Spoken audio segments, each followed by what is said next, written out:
নমস্কার বন্ধুরা, আজকে বাড়ি সবার পছন্দের খাবার রান্না করব। এই তো ইলিশ মাছের সিজন কিন্তু চলেই আসছে, আর এখন বাজারে গেলেই দেখা যায় অনেক ইলিশ উঠছে। তো আজকে সকালবেলা দিদি আবার একটা ইলিশ মাছ নিয়ে আসে। তো সে ইলিশ মাছের আজকে সর্ষে বাটা করব, ইলিশ মাছের মাথা দিয়ে কচু শাক করব, আর আমার পছন্দের লতি দিয়ে চিংড়ি মাছ রান্না করব। এখন ইলিশ মাছ সারা বছরই পাওয়া যায়, কিন্তু কথায় আছে না যে যেই সিজনের যেই জিনিসটা পাওয়া যায় তার টেস্টটা নাকি একটু বেশি হয়। ইলিশ মাছের সরিষা বাটার জন্য আমি অর্ধেক সরিষা আর অর্ধেক হলো পোস্ত নিচ্ছি, আর তার সাথে 7-8টা লঙ্কা নিয়েছি। এটাকে ভালো মতো পেস্ট করে নিয়েছি। অনেকের কাছে মনে হয় কি যে সরিষাটা অনেক সময় তিতা বের হয়, তো পেস্ট করার সময় একটু হালকা হলুদ দিয়ে দিবে, তাহলে তিতা ভাবটা একদমই থাকে না। এখানে 4 পিস মাছের হলো সরিষা বাটা করব, আর মাছের মাথাটা দিয়ে কচু শাক করব। আমাদের বাড়িতে যখনই ইলিশ মাছ নিয়ে আসে না কেন, সাথে কচু শাকটাও কিনে নিয়ে আসে। দিদি ওই বাড়িতে চলে গেছে, আজকে এই বাড়ির জন্য দিদি ইলিশ মাছ নিছে, আবার ওই বাড়ির জন্য দিদি একটা ইলিশ মাছ নিয়েছে। তো আজকে আমি, তোমার দাদা, বাবা আর হলো বিজয়, আমাদের 4 জনের জন্য 4টা ইলিশ মাছের পিস নিয়েছি। এখানে কচু শাকটা কেটে একবার হলো প্রেসারে একটা সিটি দিয়ে নিব, তাহলে কচু শাকটা রান্না করতে অনেকটাই সহজ হয়। আর অন্য চুলায় আমি আগে সরষা বাটাটা রান্না করে নিব। তো তার জন্য কড়াইতে হলো সরিষার তেল দিয়ে মাছটা একটু হালকা করে ভেজে নিব। ইলিশ মাছ আনলে আমরা সবসময় করি কি, প্রথম দিন হলো সবাই মিলে ইলিশ মাছের যে ভালো পিসগুলো, মানে পেটির পিস তো সবাই খেতে ভালোবাসে, তো পেটির পিসগুলোই সবাই খাবো, এবং পরবর্তীতে যে পিসগুলো থাকবে ওইটা অন্য আরেকদিন সবাই মিলে ভাগ করে খাবো। ইলিশ মাছটা হালকা করে ভেজে নিচ্ছি, আর যতটুকু তেল দিয়েছিলাম তার থেকে কিন্তু অনেকটাই তেল বের হয়েছে, মানে ইলিশ মাছটা সত্যি অনেক ভালো ছিল। এই তেলে একবারে ইলিশ মাছের মাথাগুলো ভেজে নিব, তাহলে আমার শাকটা রান্নাটা আরো তাড়াতাড়ি হয়ে যাবে। তো এই তো মাথাগুলো কড়া করে ভেজে নিচ্ছি, আর একটা মাথার টুকরা আমি সরিষা বাটায় দিব। আর দাদা আবার সরিষা বাটা এই ইলিশ মাছের মাথা খেতেও খুব পছন্দ করে।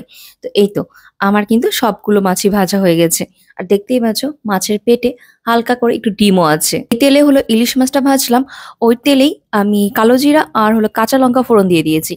দিয়ে যে পেস্টটা করে রাখছিলাম ওই পেস্টটা দিয়ে 5 মিনিটের মতো একটু ভালো মতো নাড়াচাড়া করে নিব।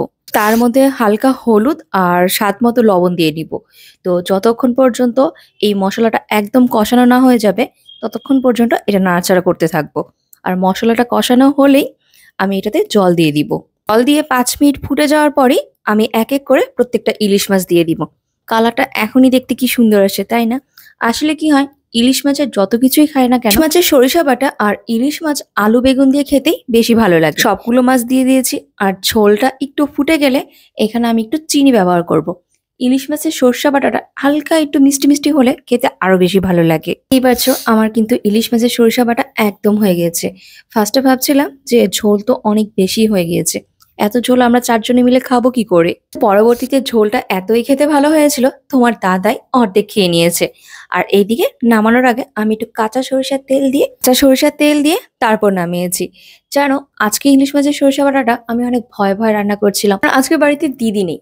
দিদি থাকলে আমি যাই রান্না করি না কেন দিদি ওটা টেস্ট করে কিছু লাগবে কিনা বা কম হয়েছে বা বেশি হয়েছে সব বলে দিত। তখনই আমি একা কিছু রান্না করি কিনা, তখনই আমার মাথায় শুধু একটাই টেনশন থাকে যে সবাই খেতে পারবে কিনা। সরিষা বাটার পরে আমি এখন কচু শাক ইলিশ মাছের মাথা দিয়ে রান্না করে নিয়েছি। কচু শাকটা একটা সিটি মেরে নিয়েছিলাম, তো তেলের মধ্যে কালো জিরা আর লঙ্কা ফোড়ন দিয়েছি। কচু শাকটা দেওয়ার পর একটু আংশিয়ে নিয়েছি, তার মধ্যে হালকা একটু লবণ আর হলো হলুদের গুঁড়া দিয়ে আর একটু ভাজা ভাজা করে মাথাগুলো দিয়ে আবার 5 মিনিট নাড়াচাড়া করেছি। রান্নার লাস্ট মুহূর্তে না একটু লেবু দিয়ে দিবে, মানে অনেক সময় দেখা যায় যে কচু শাকে আমাদের গলা ধরে, তো রান্নার সময় হালকা একটু লেবু দিলে তাহলে আর কচু শাকে কোনো গলা ধরে না। শাকটা যখন একদম হয়ে যাবে, নামানোর আগে কাঁচা সরিষার তেল দিয়ে দিবে, তাহলে কচু শাকের টেস্টটা একটু ভালো হয়। আমার কচু শাক রান্না শেষ, এখন রান্না করছি হলো কচুর লতি দিয়ে চিংড়ি মাছ। এটা হলো আমার সব থেকে ফেভারিট। প্রথমে তেলের মধ্যে কালো জিরা ফোড়ন দিব, আর 2টা মিডিয়াম সাইজের পেঁয়াজ কেটে পেঁয়াজগুলো ভাজতে নিব। আর তারপর আমি যে চিংড়ি মাছগুলো রেখেছি লবণ হলুদ দিয়ে ভালো মতো মাখিয়ে পেঁয়াজের সাথে একসাথেই ভাজবো। ইচ্ছে করলে এই চিংড়ি মাছটা আগেও ভেজে উঠিয়ে রাখতে পারে, তো আমি এটা একসাথেই ভেজে নিব পেঁয়াজের সাথে। কচুর লতি দিয়ে চিংড়ি মাছ না প্রথমে আমি হোস্টেলে খেয়েছিলাম, নবনীতার মা একদিন রান্না করে পাঠিয়েছিল। আন্টির এই কচুরলতি দিয়ে চিংড়ি মাছটা এত ভালো ছিল যে আমি এখনো সেটার স্বাদ ভুলতে পারি না। আজকে হলো আমি চিংড়ি মাছে গোটা কাঁচা লঙ্কা দিব না, কাঁচা লঙ্কাকে একটু পেস্ট করে তারপর দিব। দেখতেই পারছো আমার চিংড়ি মাছটা ভালো মতো ভাজা হয়ে গিয়েছে। তারপর আমি সবগুলো মশলা দিয়ে দিব। এখানে হাফ চামচের মতো হলুদের গুঁড়া, স্বাদ মতো লবণ, চামচের মতো হলো লঙ্কার গুঁড়া, আর তোমার হলো জিরা গুঁড়া দিব। এখানে হলো আমি কোনো আদা বাটা ব্যবহার করব না। আর আমি যে কাঁচা লঙ্কাটা হালকা একটু বেটে রেখেছি, ওই কাঁচা লঙ্কাটাও এখানে দিয়ে দিব। গুলো মসলা দিয়ে আমি মসলাটা হালকা একটু নাড়াচাড়া করে নিব। গুলো মসলা দিয়ে যখন চিংড়ি মাছটা ভালো মতো কষানো হয়ে যাবে, তখন আমি এখানে হালকা একটু জল দিয়ে কচুরলতিগুলো দিয়ে দিব। দিয়ে এটাকে আরো ভালো মতো আবার একটু কষিয়ে নিব। এভাবে কচুরলতি রান্নাটা না আমি একদমই কারোর কাছ থেকে শিখিনি।